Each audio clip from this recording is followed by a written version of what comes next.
Bonjour à tous, j'espère que vous allez bien, c'est Virginie Rivière et aujourd'hui j'avais envie de te parler de la peur. S'il y a une chose sur laquelle tu devrais commencer à travailler, c'est bien la peur. Que ce soit la peur de l'échec ou encore la peur du succès. Nous avons appris à lier un mélange de souffrance et de plaisir à ces deux mots, réellement. Mais avant, qu'est-ce que réellement la peur? C'est juste un état émotionnel, une réaction biochimique dans ton corps où le cerveau s'est activé pour tout simplement répondre de manière efficace, soit à un danger, soit pour éviter la douleur. Cette émotion est extrêmement puissante. Elle vous permet d'avoir l'adrénaline nécessaire pour fuir ou combattre. Voilà pourquoi la peur existe. Mais où tout commence à se corser, c'est quand tu commences à utiliser cette émotion puissante pour quelque chose qui n'en a pas besoin. Par exemple, la peur de parler à quelqu'un, la peur de passer un examen, la peur de créer ton entreprise. C'est juste imaginer que les choses ne se passent pas comme tu l'as prévu au départ. Et après, on appelle ça comment? L'échec. Et quand tu échoues, tu n'as juste plus envie de tenter le coup à nouveau, vrai ou faux? Qu'est-ce qui se passe réellement? C'est tout simplement que tu n'as pas envie de reprendre cette décharge de souffrance encore une fois. Certaines personnes me disent qu'elles veulent éliminer la peur de leur vie. C'est juste ne pas comprendre le sens même de la peur. La peur est utile pour de nombreux contextes. Et ce que je veux que tu comprennes, c'est qu'il faut juste l'éliminer dans les situations où elle nous limite dans notre progression. Le problème maintenant, c'est que nous avons tendance à anticiper tous les problèmes et souffrances que nous allons avoir alors qu'on n'a même pas encore essayé.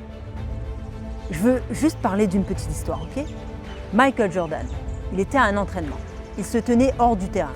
Donc il n'était pas en train de jouer, c'était en plein entraînement. Il était largement plus loin que la ligne des 3 points. Et il a réussi un panier parfait. Et il a simplement dit, pourquoi avoir peur et s'imaginer des choses alors que tu n'as même pas encore essayé? Et cela est vrai.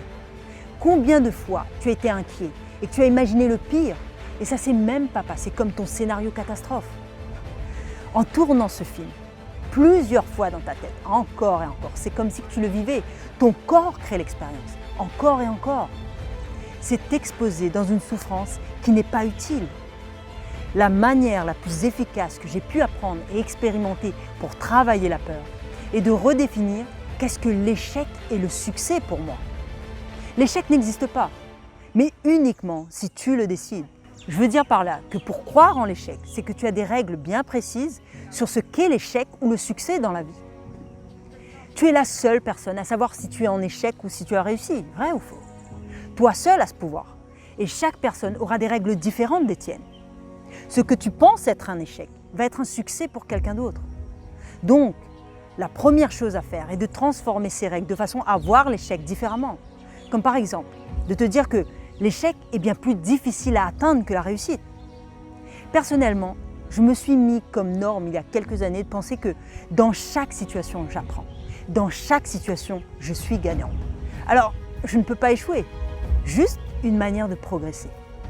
Alors fais-toi ce cadeau, redéfinis les règles à propos de l'échec et de la réussite et commence à utiliser ton plein potentiel pour révéler toutes tes possibilités au monde. J'espère que cette vidéo vous a plu. Je vous dis à très vite pour une prochaine vidéo. Ciao!